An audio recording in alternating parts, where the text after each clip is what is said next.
is the Lord. We are here to heal. We're talking about this morning. We're talking about being in the transition. You're in the transition and you're not where you were, but you're not where you want to be. You're in the transition. And the Bible says in Numbers chapter 14, and you got to realize what has happened at this particular point. You have already been rescued out of Egypt. The angel of death has already visited Egypt, and every firstborn has died except your people. Matter of fact, they wanted to evict you so quickly that the next morning they told you to get up, and the Bible says that on your way out, they started giving you their treasures and their bank accounts, and they said, get out of, you don't have enough, get out of here. And the Bible says they were born in Egypt, they may have been poor, but they left rich. Yeah. So your bank account has changed. You're no longer under the slave master. Your situation has been turned around. Now, I'm not saying that you're completely happy. Right. I'm not saying that you're completely where you want to be. But life is much better than it was in 2012. In 2012, you haven't even started your journey yet. In 2012, you were crying and you were asking God. Matter of fact, in 2012, in 2010, in 2009, you didn't even see where there would be any hope. And now here you are, you're sitting here in 2015, and you're not where you want to be. But you're not where you were. And imagine in the last 5 years, this 2015, imagine 2010, imagine all the people who have come and left out of your life. Yeah. Imagine all the people who passed through you. Imagine all the people that you thought was going to be there. Here you are sitting right now, and now your situation has changed, but you were praying. You were praying that even in that situation, you wasn't happy. You were not where you wanted to be. And many times, the way that God gets a person out of that situation is the best way to move a person is with trouble. That's the best way. Because sometimes you can cry and you want to get out, but you lack the intensity to move. And the best way, set something on fire. And then all of a sudden, everybody running to the exits.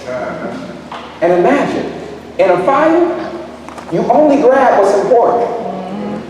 You don't get your CDs. You don't get all the pictures. You get some of them. And in some of the pictures, you glad to leave them. There's some documents that you run and go get. There's only a few things that are precious. Everything else that you leave behind. Sometimes we're weighing down and we refuse to move because we're holding on to so much stuff. Have anybody ever moved? Yes. Have anybody ever moved? Because some of y'all are right. You ever move and you open that closet and you got mad at yourself. All this junk and stuff that don't even work. You got old vacuum cleaners that don't even work no more. They sitting out and you got a garage full of stuff. They be like, we just need to get it. And you know what? In your 10th hour of moving, you got that forget it spirit. Yeah. Throw it all, just throw it in the trash. Somebody said, well, what about that? I don't care. Just throw it. But grandma gave us that. It don't matter. Just grandma gone, so we just gonna move on. You got that I don't care spirit after a while because sometimes you hold on to too much stuff. Yeah. And when God is trying to tell you to move, you can't move because you think about all that stuff that's weighing you down. And so sometimes the Lord will send chaos. He'll send chaos. You gotta do something. You gotta move. And people have been telling you need to change for a long time. And you know you've been needed to change. You know you've been needed to transition, but you refuse to.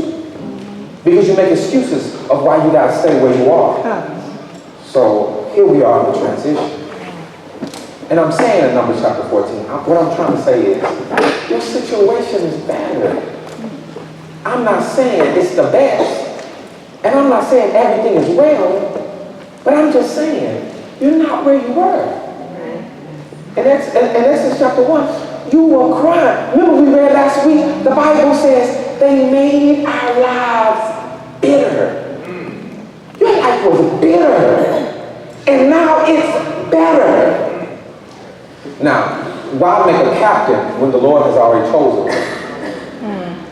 The Lord has already sent Moses to get you out of your situation. And guess what? You are now out of your situation. But because they've hit a rough patch, They said, you know what, let's make a captain and let's go back. Do you know why most people quit and go back? The reason why most people quit and go back and they don't go forward is because they lack the tools and the vision to go forward, because where they're going, they've never been before. Yes, sir. Yes, sir. Matter of fact, whenever you feel like quitting, the first thing that comes to your mind is a familiar place. So that's why some people say, you know what, I'm going back. And you can't go. The reason why you say you're not going forward is because you're not familiar with forward. You're not familiar with the top of the mountain. The only thing you're familiar with is the valley. So when things get really, really hard, you know what we say? It's not that life was better here. It's just that I'm familiar with dysfunction.